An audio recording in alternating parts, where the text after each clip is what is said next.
and see what the Buddha has to say about the points made out by Karl Marx. As I told you, Karl Marx begins with what is called exploitation of the poor. What does the Buddha say? How does he begin? What is the foundation on which he has raised the structure of his religion?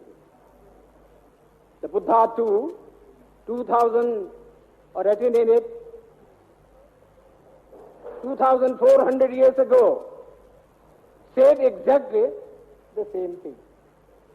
He said, there is dukkha in the world. He did not use the word exploitation, but he did lay the foundation of his religion on what he called dukkha. There is dukkha in the world. The word dukkha, no doubt, has been interpreted in various ways. It has been interpreted to mean rebirth, the round of life. That is dukkha. I do not agree with that.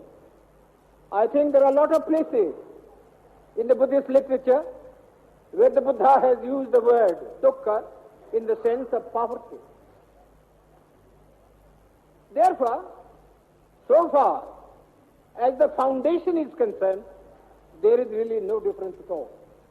It is unnecessary for the Buddhist people to go to Karl Marx to get that foundation. That foundation is already there, well laid, well laid. It is the first proposition with which the Buddha begins his first sermon, the Dhammacakra Parivartana Sutta.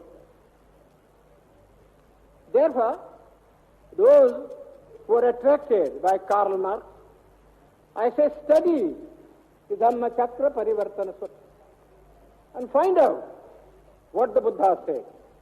And you will find sufficient satisfaction on this question.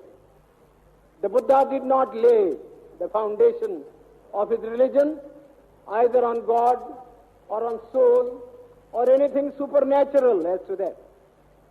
He laid his finger on the fact of life. People are living in suffering. Therefore, so far as Marxism or communism is concerned, Buddhism has enough of it.